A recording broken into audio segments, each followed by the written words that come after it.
Size Business. Hello and welcome to another episode of Snack Sized Business, where it is my joy and my job to amplify the work and the efforts of women in business, women entrepreneurs, women business owners, and women who are building and creating positive impact. And so speaking of impact, today on the show, I get to share with you a conversation with Melissa Watson-Ward, who is the Deputy Affiliate Director of Emerge here in South Carolina. So if you're not familiar with Emerge, basically what they do is they train Democratic women to be able to run for office and offer that support. So I'll let her tell you more about it, but I think it's an amazing organization. So here are Melissa's 5 facts. She served 6.5 years in the U.S. Army Reserves. She has 17 little humans on her Christmas list. That is a lot of little humans.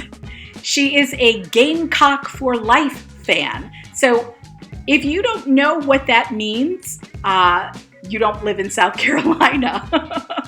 And so I'll ask Melissa to clarify what that means. She is a serial plant killer, and lastly, she is a huge fan of the Marvel Cinematic Universe, but has never actually read any of the comics. So, it's just a new way of being deep in it. So there you go. Please give a warm welcome to Melissa Watson. Well, hello and welcome to Snack Size Business, Melissa Watson-Ward. I'm so happy you're joining us today. Oh, I'm so happy to be here with you today. Thank you. So you have obviously been on my radar for a long time. I followed your movement through Emerge. And so for the audience members that don't know what Emerge is, can you share a little bit about it? Of course. So Emerge is a national political training organization. And what we do is we recruit and train Democratic women who want to run for political office. And we train women at all levels of government. So everything from school board all the way up to Congress. So we have, for example, 8 women in Congress right now who are Emerge alum serving. And what we do is we actually recruit these individuals. We provide them with training, and then we support them as they're running for office. Amazing. It's so needed and necessary what you and Emerge does. So yay, I'm so happy to amplify that. So speaking of amplify, let me ask you a couple of questions. So I know that you served 6.5 years in the U.S. Army Reserve. So what does that entail exactly? Can you share a little about that? Yeah, well, they get you with the 1 week in a month, 2 weeks of the year. It was a little bit more responsibility than that. But I was oversupplied, so I issued out supplies. Not a fancy job. But what was exciting about my job is that I was actually in a training unit. So we provided training and support to other units. And one of the groups that we were able to provide training to was future officers in Washington State. So we would get to go there every year and train these officers on different aspects of them becoming an officer in the military. So that is actually where I initially got my training background from. I've done training throughout my career, but I stumbled in it initially in the military. Interesting. So that really set you up for your roles with Emerge. It did. It really set me up for success because I had to get used to public speaking. I had to get used to training and leading. So it definitely set me up for success throughout my career, and particularly what I do here at Emerge. And, I enjoyed my years in the military. They weren't all easy, but they definitely were character building for me. Sure. I totally understand that. All right. So speaking of character, let's jump into the 3 questions. Okay, question number 1. What conversation do you wish that you'd had but did not? Ooh, that is a good question. I would probably say if I could have any conversation, it would be a conversation with my grandmother. Because she is a person that I don't know that she knew how much I admired her, because I was in my mid-20s, early 20s when she passed away. And I was still in my I'm developing myself and learning who I am phase. And so I don't know that she knew how much, I don't even know that I knew at the time how much I wanted to be like her and imitate her. And so I think really having conversations with her as to what she wanted from my life, where she saw me going, I would have loved to have had those meaningful conversations with her so that I could really have a sense of what she wanted for me, for my life. She was very instrumental in raising me and helping me grow up. And I always say, I'm trying to make Lizzie proud. So she is the one that I really think I emulate my life after, and I really strive to make her proud. But certainly in a circumstance like that, when you're still growing and evolving, like you said, you don't even know, to the perspective to look at someone like that. I totally get that. And I feel very similar to that in that way about my grandmother too. So I appreciate that answer. Yeah. I mean, she had dementia. What I would tell you, she had dementia when I was younger. And so I missed out on some of that time with her. And what I would recommend to anybody, if you still have your elders in your life, record them and record conversations with them. That would be my takeaway. Yes. Sit at their feet and record. Great idea. I love that. All right, second question.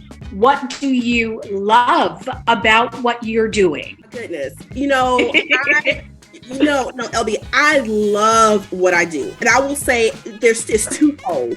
One, I love the organization I work for. It is a woman-led organization, and we have an amazing woman at the helm of our organization that really it leads the organization in such an amazing way that it's just, I work with a great team of people. It's mission-based work. And so the passion that we all have for the work, I really enjoy working for the organization I work for. We are an organization that we really try to live our values.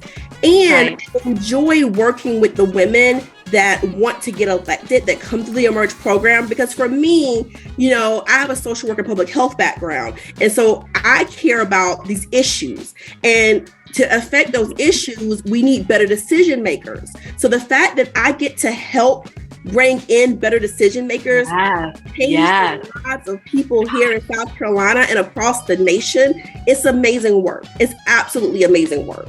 Yeah, and I can understand. I mean, when I asked you the question, you got so excited, you lit up, and it's obvious that it's fundamentally important and exciting and impactful work that you're doing. It's such a pleasure to see and to hear. So thank you for that. All right. So I'm going to segue back for a second. So I know that you are a Gamecock for life person. What's interesting is that as someone who has only been a South Carolinian for 10 years, I didn't know what that was. And so the first time I ever heard that, I was like, are we cursing? Is that what's happening here? I know. So why don't you share with our audience who might not be from South Carolina what a Gamecock is? Yeah, so a Gamecock through and through is someone who supports the University of South Carolina. And LB, the funny thing is, when I was in high school, I did not want to go to Carolina. There was a school in Georgia that I had my heart set on going to, and I got accepted to, but it was out of my price range. I graduated and realized it was out of my price range. And so I decided, okay, I'll go to Carolina. And I was not happy my first semester at Carolina. But then I got involved in campus life.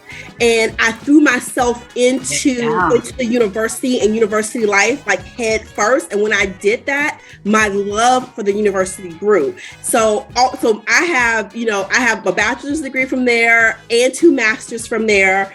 There's nothing like the Gamecock community. And, a Gamecock fan is someone I think who will support their team even when their team is down, because it takes a lot to be a Gamecock fan. We are not always a winning team.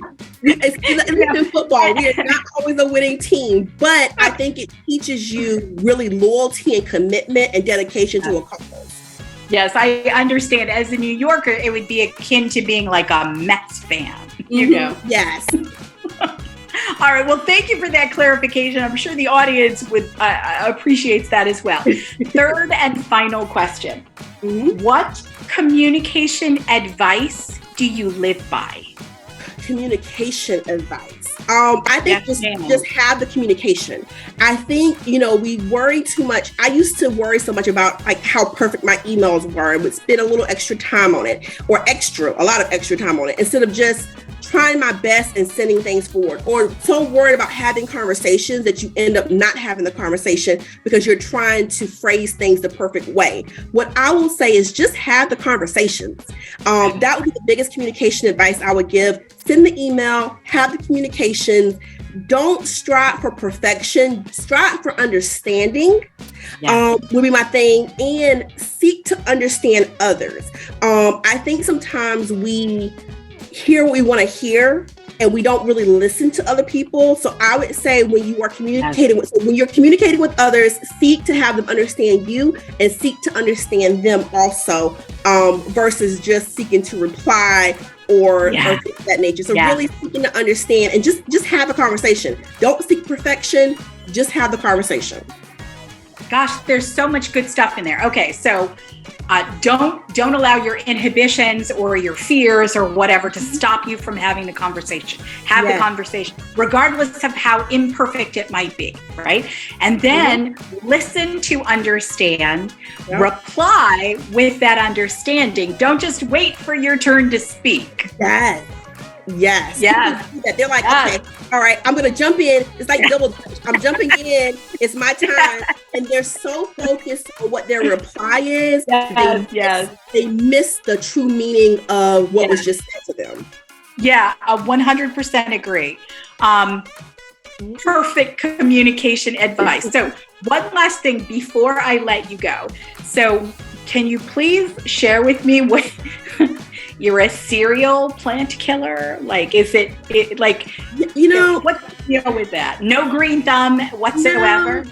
So there was this thing during the pandemic that a lot of women in general, and Black women in specific, decided that we were going to all become plant moms. I missed the initial meeting, but I got the communication after the meeting, and we were going to all become plant moms. So I think the meeting, I missed the how-to. I just caught the end part that we were going to all get plants.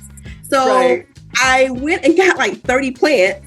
Not at one time, but over the course of weeks. And this was I just have this vision of like a truck backing up to your house.